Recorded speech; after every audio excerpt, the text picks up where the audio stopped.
नमस्कार वरुण जी। नमस्कार सर। कैसे हैं सर?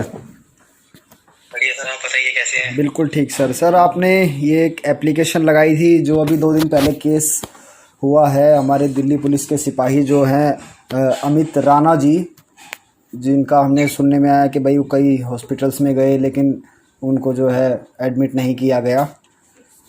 जी जी जी वो कुछ ऑडियो भी एक वायरल हो रही है। जी जी। तो क्या, कैसे, क्या एप्लीकेशन आपने, कहाँ क्या लगाई है, कुछ बताएंगे उसके बारे में? सर एक्चुअली ये ऑडियो सुनने के बाद, ऑडियो आपने भी सुनी होगी। जी जी।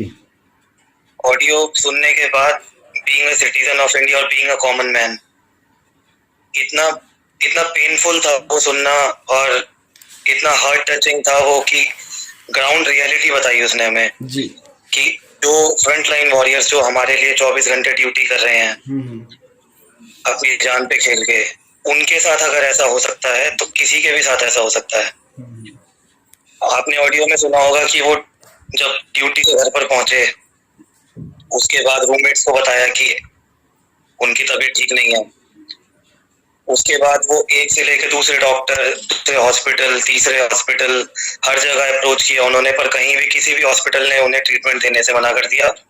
जहां भी गए उन्हें एक दवाई दे दी गई, जो भी कोरोना का हेल्प डेस्क था, एक दवाई दे दी गई। दवाई देने के बाद उनकी डिग्रेडिंग कंडीशन को देखते हुए भी किसी हॉस्पिटल ने उन्हें एडमिट नहीं किया। तो ये बहुत ही सीरियस इशू राइज होता है कि इसी तरीके से चलेगा अगर, क्योंकि अभी लॉकडाउन में हमें बहुत सारे प्रिपरेशन करने का मौका मिला, और अभी तो उतने नहीं है जितना बाहर की कंट्रीज में हुआ है। उसको देखते हुए और फ्रंट लाइनर्स की जो सब कुछ भूल के, अपनी फैमिली छोड़ के, सब कुछ छोड़ के हमारे लिए जो लड़ाई लड़ रहे हैं, उनके लिए एक इनिशिएटिव लिया, एक रिप्रेजेंटेशन भेजा गया था मेरे ऑफिस के द्वारा honourable chief justice of India को, और जिसकी कॉपी फॉरवर्ड की गई chief justice of Delhi, Delhi high court, prime minister's office, home ministry of India, health department, chief minister of Delhi, health ministry of Delhi, LG Delhi, और कमिश्नर ऑफ पुलिस को। जिसमें हमारा एक बहुत ही छोटा सा एक डिमांड थी कि कोई भी फ्रंट लाइन वर्कर है, उसका जो इलाज है वो प्रायोरिटी बेसिस पर हो। एक छोटी से छोटी बीमारी, यहाँ तक कि उसे थोड़ा सा भी अगर अपनी बॉडी में कुछ फील होता है कि he is not feeling well, और any any type of sickness, तो सबसे पहले उसको एडमिट किया जाए। नहीं सर, लेकिन क्या ये कहाँ तक क्या सच है? ये सरकारें कह रही हैं कि इतने बेड हैं, एडमिट करेंगे, इलाज चल रहे हैं, और एक दिल्ली पुलिस का सिपाही सर जो यही मतलब इतनी यही सेवा कर रहा है लोगों की, मतलब अपनी जान जोखिम में डाल के लोगों की मदद कर रहा है, मतलब अपनी ड्यूटी कर रहा है, और उसको भी प्रायोरिटी बेस पे अगर मतलब इलाज नहीं मिल रहा है तो यही फिर सरकारें क्या कर रही हैं सर? बिल्कुल सर, यही जो क्वेश्चन आपके दिमाग में आया, यही मेरे दिमाग में आया था। और यही एक क्वेश्चन था कि जिसको मैंने अपनी ड्यूटी समझा बीइंग एन एडवोकेट, कि मुझे जो सबसे उच्च न्यायालय हमारा सुप्रीम कोर्ट ऑफ इंडिया, उनके आगे ये एक रिप्रेजेंटेशन देनी चाहिए कि उच्च न्यायालय इस चीज में आगे आए, वो देखे, वो मॉनिटर करे, एक सीओ मोटो कॉग्निजेंस ले कि किस तरीके से काम किया जा रहा है। क्योंकि सरकारें बड़े बड़े दावे कर रही थी अब तक कि बेड बहुत है हमारे पास, हेल्थ फैसिलिटीज बहुत है हमारे साथ, और ये सिचुएशन तब है जब अभी अराउंड 50,000 केसेस पर हैं। जी। मैं मानता हूँ सर ये बहुत सेंटी करने वाली चीज है, मैं भी बहुत भावुक हुआ था, पर फिर मैंने अपने इमोशंस को ओवरकम करके डिसाइड किया कि जो जिस चीज की मैंने पढ़ाई करी है, लीगली लड़ूंगा मैं उस चीज से। अब ये रिप्रेजेंटेशन भेजिए, इस रिप्रेजेंटेशन का एक पॉजिटिव रिप्लाई भी मिला है हमें। अच्छा, कहाँ से सर? हमारे हमारे पास आईडीपीएस आईडीपीएस है, इंटीग्रेटेड डिजीज सर्विलेंस प्रोग्राम, जो गवर्नमेंट के अंडर आता है। वहां से हमारे पास एक मेल आया है, तो उन्होंने हमें रिप्लाई करा, staff welfare cell has been created, hopefully it will be properly functioning, credit please specially to the frontline warriors. इसके साथ उन्होंने एक पीडीएफ फाइल भी अटैच करके भेजी है मुझे, जिसको मैंने गो थ्रू करा, तो मुझे उनके पॉइंट्स बहुत अच्छे लगे। और मैं ये देख के बहुत खुश हूँ कि हमारे रिप्रेजेंटेशन के 24 घंटे के अंदर अंदर ये रिप्लाई आया, एक पॉजिटिव अप्रोच मिली हमें। ये मैं आपके साथ भी शेयर करूंगा अभी, ताकि आप अपने चैनल के थ्रू इसको ज्यादा से ज्यादा शेयर करें, ताकि इस ज्यादा से ज्यादा बेनिफिट लिया जा सके। अपार्ट फ्रॉम दिस, एक फॉरवर्ड मैसेज भी आया था मुझे, जिसमें एक standard operating procedure lay down किया गया कमिश्नर ऑफ पुलिस के द्वारा। उसमें बहुत सारे पॉइंट्स हैं, बहुत सारे लेआउट है, मैं उसको भी फॉरवर्ड करूंगा आपके साथ, ताकि आप अपने चैनल से ज्यादा जितने भी आपके व्यूअर्स हैं वो शेयर कर सके, फॉरवर्ड कर सकें और क्या चल रहा है उससे अवगत हो सकें। हमारा एक छोटा सा जो ये रिप्रेजेंटेशन था, इसमें हमने एक्सक्लूसिव प्राइमरी मेडिकल फैसिलिटीज मांगी थी, जब तक ये जो कोरोना का वायरस है ये न्यूट्रलाइज नहीं किया जा सकता। इसमें सारे पॉइंट्स हमने मेंशन करे जो जो ऑडियो में थे, वो ऑडियो भी आपने सुनी है। इसके अलावा भी मेरे पास कुछ ऑडियो है जो मैं आपकी नॉलेज के लिए शेयर करूंगा, पर मैं चाहूंगा आप आगे शेयर ना करें, क्योंकि वो बहुत पैनिक क्रिएट कर देगा। इतनी सेंटिमेंटल, इतनी डीप वो है, क्योंकि इसके पीछे हमारा एक छोटा सा लॉजिक था, छोटा सा इशू था। जैसे आपने जब से लॉकडाउन स्टार्ट हुआ है देखा होगा, हमारे प्रधानमंत्री जी भी कभी थाली बजवाते हैं बालकनी में, सारी फोर्सेस एक ट्रिब्यूट देती हैं फ्रंटलाइन वॉरियर्स को। ये सारी चीजें इसलिए दिए जलाते हैं, सारी चीजें इसलिए किए जा रही हैं ताकि मोरल अप रहे हमारी फोर्सेस का, जो फ्रंटलाइन वॉरियर्स हैं। अगर उनका मोरल डाउन हुआ, अगर उनके साथ कोई दिक्कत आई, अगर वो पीछे हट गए, तो हम इमेजिन भी नहीं कर सकते कि हमारी सोसाइटी किस डायरेक्शन में चली जाएगी। और जहां तक ये सिपाही अमित राणा का सवाल है, तो दिल्ली पुलिस एक बहुत ही एमिनेंट रोल प्ले करता है for maintaining law and order in our society. अगर ये केसेस बढ़ते हैं, जैसे आप भी देखेंगे न्यूज, जैसे आप भी एक पत्रकार ही हैं, तो आप भी अवगत होंगे इस चीज से कि महाराष्ट्र में कितना बुरा हाल है। 400 450 पुलिस ऑफिसर्स इसकी चपेट में आ चुके हैं, 4 से ज्यादा की इसमें डेथ हो चुकी है। तो ये सिचुएशन यहाँ न रही तो और वहां पे भी इसको मॉनिटर किया जाए, ये चीजें अभी एक इनिशियल स्टेज पे इन पे फोकस करना बहुत जरूरी है। तो जो हमारा प्राइमरी मोटिव था इस रिप्रेजेंटेशन के पीछे, वो यही था कि जो जो कमियां हैं, जो जो चीजें सामने आ रही हैं, उसको हम कवर अप करें, उसके साथ चलें, उससे कोप अप करें, ताकि मोरल हाई रहे। क्योंकि अगर दिल्ली पुलिस का मोरल डाउन होता है, जैसे जितने मेरे नोन से दिल्ली पुलिस में, वो भी इस चीज, उनको भी बहुत आहत हुई है इस चीज से कि उनके साथ काम करने वाला जो कल तक उनके साथ ड्यूटी कर रहा था, आज वो उनके साथ नहीं खड़ा। जो उनके साथ कल तक ड्यूटी कर रहा था, वो उसके क्रीमेशन पे भी नहीं जा सकते, क्योंकि जिनके साथ वो ड्यूटी कर रहा था वो भी क्वारंटाइन हो गए हैं। इन चीजों को रोकने के लिए, उनका मोरल हाई अप करने के लिए, ये हमारी एक छोटी सी रिप्रेजेंटेशन थी। और ये लड़ाई यहीं खत्म नहीं होती है। जो हमें मेल आया है, जो भी अब तक प्रोसीजर फॉलो किए जा रहे हैं गवर्नमेंट से, कंसर्न अथॉरिटीज से, कंसर्न डिपार्टमेंट से, मैं चाहता हूँ ये ज्यादा से ज्यादा शेयर हो, ज्यादा से ज्यादा स्प्रेड हो। और अगर ये चीजें नहीं होती हैं, तो अभी हमने एक रिप्रेजेंटेशन भेजी है, इसके बाद जो जो लीगल रेमेडी हमारे पास अवेलेबल है, हम फिर उसको भी फॉलो करेंगे। क्योंकि सब अपनी ड्यूटी कर रहे हैं, पुलिस ऑफिशियल्स अपनी ड्यूटी कर रहे हैं, लॉ एंड ऑर्डर मेंटेन करके सबको कोशिश कर रहे हैं घरों में रखे, डॉक्टर्स अपनी ड्यूटी कर रहे हैं, सैनिटाइजेशन वर्कर्स अपनी ड्यूटी कर रहे हैं, सब अपनी ड्यूटी कर रहे हैं। तो being a citizen of India, मैं चाहता हूँ जो भी ये देखे, वो जो भी खामियां आ रही हैं उनको अपने लेवल पे कवर अप करने की कोशिश करें। कोई ऐसी चीज है जो ऊंचे लेवल पे लेके जाने की जरूरत है लीगली, तो हमसे संपर्क करें, हम उसको ऊपर तक लेकर जाएंगे जितना हमसे हो सकेगा। और हमारी भी ड्यूटी है, और कम से कम घरों से निकलें।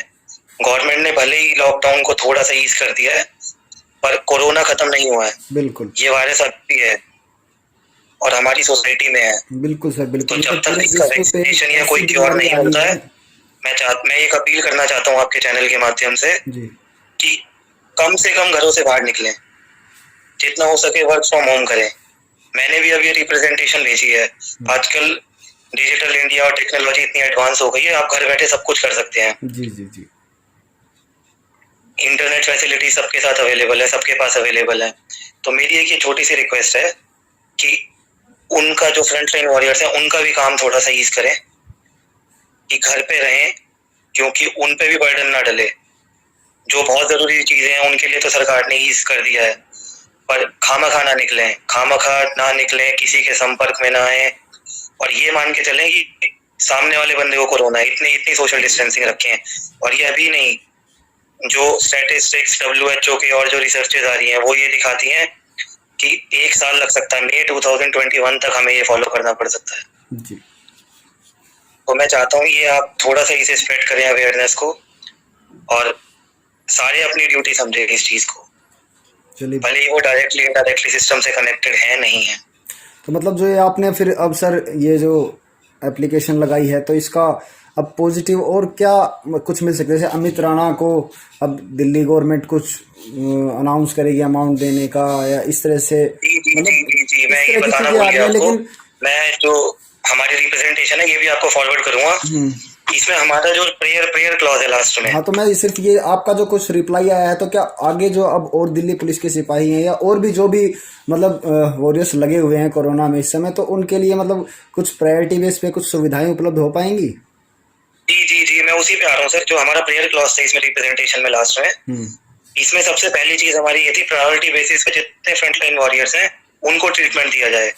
ये ना इंतजार किया जाए कि वो कोरोना के लिए पॉजिटिव आ रहे हैं नहीं आ रहे हैं, वॉट एवर द सिचुएशन में भी ट्रीट है। हाँ, मतलब सिम्टम्स हैं तो प्लीज उनका इलाज जल्दी से जल्दी होना चाहिए। सिम्टम्स के लिए, क्योंकि अमित राणा के केस में हमें एक जो बहुत ही ज्यादा आश्चर्यजनक करने वाली चीज है वो ये है कि उन्हें सिम्टम्स ही नहीं मिले। बिल्कुल लास्ट डे पता लगा है, बिल्कुल कोई सिम्टम ही नहीं आया। इसीलिए हमने एक ये रिप्रेजेंटेशन भेजी कि कोई भी फ्रंटलाइन वर्कर अगर बोलता है कि मुझे कोई मेडिकल इशू है तो प्रायोरिटी बेसिस पे उसका इलाज किया जाए, उसे ट्रीट किया जाए और एडमिट कर लिया जाए।